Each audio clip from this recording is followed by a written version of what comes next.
વડોદરાથી સમાચાર ફતેહગંજમાં બે યુવાનો વચ્ચે બબાલ થઈ બોલાચાલી ઉગ્ર થતા બંને વચ્ચે ઝપાઝપી થઈ બંને યુવાનો વચ્ચે થયેલી મારામારી કેમેરામાં કેદ સિક્યોરિટી ગાર્ડ પણ તમાશો જોતા નજરે પડ્યા બંને યુવાનો નશાની હાલતમાં હોવાની ચર્ચા છે જાહેરમાં મારામારી થતા રાહદારીઓમાં પણ ભય ફેલાવ આ બંને યુવાનો એકબીજા સાથે કઈ રીતે મારામારી કરી રહ્યા છે તેના દ્રશ્યો આપ જુઓ ફતેહગંજમાં આ ઘટના બની છે અને એવી જાણકારી છે કે આ બંને યુવાનો નશામાં હતા અહીં જે સિક્યોરિટી ગાર્ડ હાજર હતો તે પણ આ તમાશો જોઈ રહ્યો હતો કોઈ પણ કઈ દરમિયાનગીરી કરવાના મૂડમાં જાણે કે નહોતું તમામ વાહન ચાલકો રસ્તા પરથી પસાર થઈ રહ્યા છે પરંતુ આ બંને યુવાનોને શાંત પાડવાનો કોઈએ પ્રયાસ ન કર્યો બીજી તરફ આ બંને યુવાનો પોતાના માનસિક સંતુલનમાં નહોતા બંને નશામાં ચૂર હોવાની પણ જાણકારી પ્રાપ્ત થઈ છે બંને એકબીજાના કપડાં ફાડતા પણ જોવા મળ્યા છે એકબીજાને માર મારતા નજરે પડ્યા છે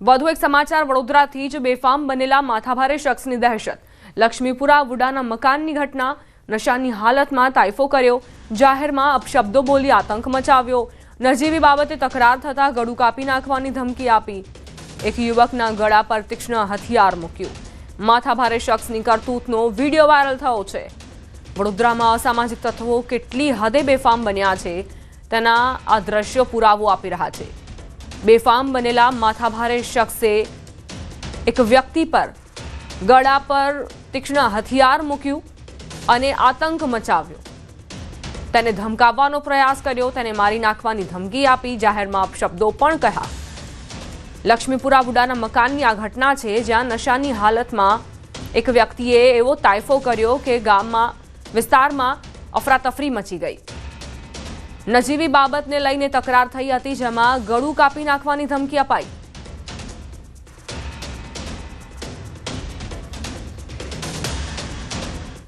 સમાચાર અરવલ્લીથી કોંગ્રેસની જન આક્રોશ યાત્રા શામળાજી પહોંચી આશ્રમ 4 રસ્તા પર યાત્રાનું ભવ્ય સ્વાગત કરાયું સાંસદ હેમાંગ જોશીના પત્રનો અમિત ચાવડાએ જવાબ આપ્યો પીએમ આમંત્રણ આપશે તો રાહુલ ગાંધી જરૂર આવશે ગાંધી સરદાર નહેરુની ત્રિપુટીએ અનેક લડાઈ લડી છે તો કોંગ્રેસની જન આક્રોશ યાત્રા જ્યારે શામળાજી પહોંચી તો આશ્રમ 4 રસ્તા પર તેનું ભવ્ય સ્વાગત કરવામાં આવ્યું આ દરમિયાન સાંસદ હેમાંગ જોશીના પત્રનો પણ અમિત ચાવડાએ જવાબ આપ્યો તેમણે કહ્યું કે જો પીએમ આમંત્રણ આપશે તો રાહુલ ગાંધી જરૂર આવશે ગાંધી સરદાર અને નહેરુની ત્રિપુટીએ અનેક લડાઈઓ લડી છે તેવું કહેવું છે અમિત ચાવડાનું ફૂલહાર પહેરાવીને અને તમામ આગેવાનોનું સ્વાગત કરવામાં આવ્યું કાર્યકર્તાઓ પણ અહીં હાજર જોવા મળ્યા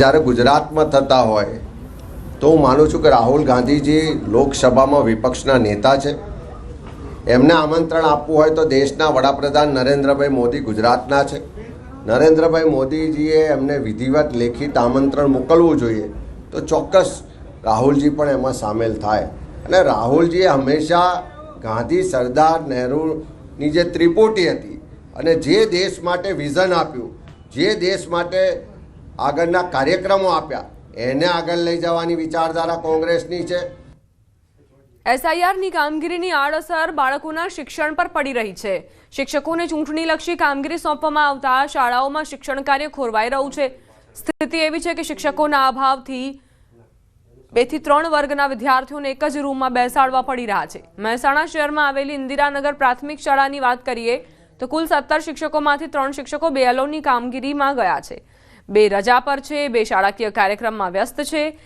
એટલે કે 7 શિક્ષકો હાજર નથી બાકી વધેલા 10 શિક્ષકો શાળાના બાળકોને અભ્યાસ કરાવી રહ્યા છે જેથી 2 વર્ગના વિદ્યાર્થીઓને એક જ વર્ગમાં બેસાડવાની ફરજ પડી છે આ જ સ્થિતિ જિલ્લાની અન્ય શાળાઓમાં પણ જોવા મળી રહી છે અત્યારે હાલ મારી એસઆઈઆરની કામગીરી છે એટલે અમે એક સતત એમાં જ રોકાયેલા છીએ અને મારા વર્ગનું કામ બીજા શિક્ષકો કરી રહ્યા છે અને અત્યારે હાલ એસઆઈઆરની કામગીરીમાં એટલા બધા વ્યસ્ત છીએ કે બાળકોનું ધ્યાન આપી શકતા નથી હાલમાં એસઆઈઆરની કામગીરી ચાલે છે અને સાથે સાથે કુલ સ્ટાફ જે 15 + 16 1 અને સાથે જ્ઞાન છે કુલ 17 એમાં 7 શિક્ષકો આજે કામગીરીની અન્ય પૂર્વ બાબતમાં રજાની રોકાયેલા છે અને જેના કારણે થોડું ઘણું બાળકો જે છે તે બંને ક્લાસ મર્જ કરી અને કામગીરી કરવામાં આવી રહી છે, જ્યાંથી બાળકોનું કોઈ અભ્યાસમાં આડઅસર ન થાય અને અભ્યાસ વ્યવસ્થિત ચાલુ રહે. અમદાવાદથી સમાચાર. નવરંગપુરામાંથી કોલ સેન્ટર ઝડપાયું. આયુર્વેદિક દવા આપવાના બહાને છેતરપિંડી કરતા પોલીસે છેતરપિંડી કરનાર 4 આરોપીની ધરપકડ કરી. લોકો પાસેથી નાણાં પડાવ્યા બાદ ફોન બંધ કરી દેવાતા અમેરિકામાં વસતા ગુજરાતીઓને ટાર્ગેટ કરતા હતા. પોલીસે આરોપીઓના રિમાન્ડ મેળવી તપાસ શરૂ કરી છે. અમદાવાદથી આ આખું કૌભાંડ જે છે તે ઝડપાયું છે, જેમાં 4 આરોપીની ધરપકડ કરાઈ છે.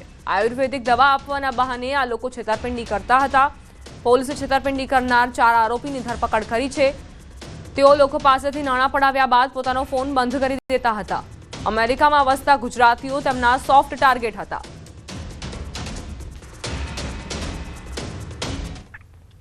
છોટાઉદેપુરના બહાદરપુર ગામે આવેલ જવાહર નવોદય વિદ્યાલયમાં ફૂડ પોઈઝનિંગની ઘટના બની છે. વિદ્યાલયમાં 350 બાળકોને રહેવા અને જમવાની વ્યવસ્થા કેન્દ્ર સરકાર તરફથી કરાઈ છે. વિદ્યાલયના 18 બાળકો ફૂડ પોઈઝનિંગની ચપેટમાં આવ્યા. બાળકોને શરદી, તાવ, ઝાડા, ઉલટી જેવી ફરિયાદો ઉઠતા આરોગ્ય વિભાગ દોડતું થયું. પાણીના તેમજ ખોરાકના સેમ્પલ લેવાયા. જોકે હાલ બાળકોની હાલત સ્થિર છે. આ બાબતે શાળાના ઇન્ચાર્જ પ્રિન્સિપાલ બનાવને લઈને ગોળ જવાબ આપતા જોવા મળ્યા.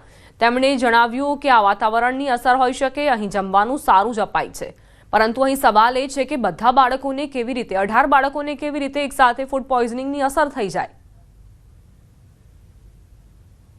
પાણીના સેમ્પલ લેવામાં આવેલા હતા, પ્રદૂષિત ખોરાકનો સેમ્પલ લેવામાં આવેલા હતા, તેમજ ક્લોરિનેશન અને મેડિકલ સારવાર ઉપલબ્ધ કરાવેલી હતી.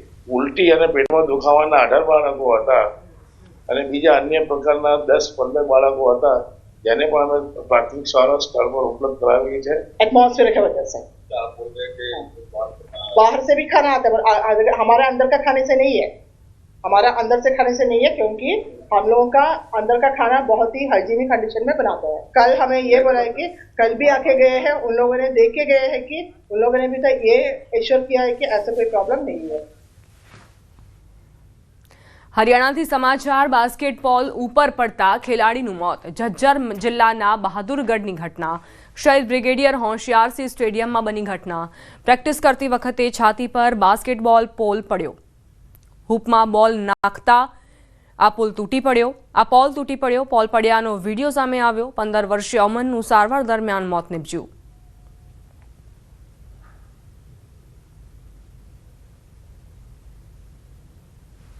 સમાચારોમાં આગળ વધીએ. બિહારના વૈશાલીમાં આજે સવારે સાયકલ ચલાવતી 2 વિદ્યાર્થીનીઓને એક ઝડપી ડમ્પરે ટક્કર મારી હતી. બંનેની હાલત ગંભીર છે. બેલસર પોલીસ સ્ટેશન વિસ્તારના જરંગ ચોકમાં આ સમગ્ર ઘટના બની, જે સીસીટીવીમાં કેદ થઈ. અકસ્માત થયો ત્યારે બંને વિદ્યાર્થીઓ એક જ સાયકલ પર કોચિંગ ક્લાસે જઈ રહી હતી. બંનેની હાલત ગંભીર છે. સ્થાનિક લોકોએ ડમ્પરને કબજે લીધું છે.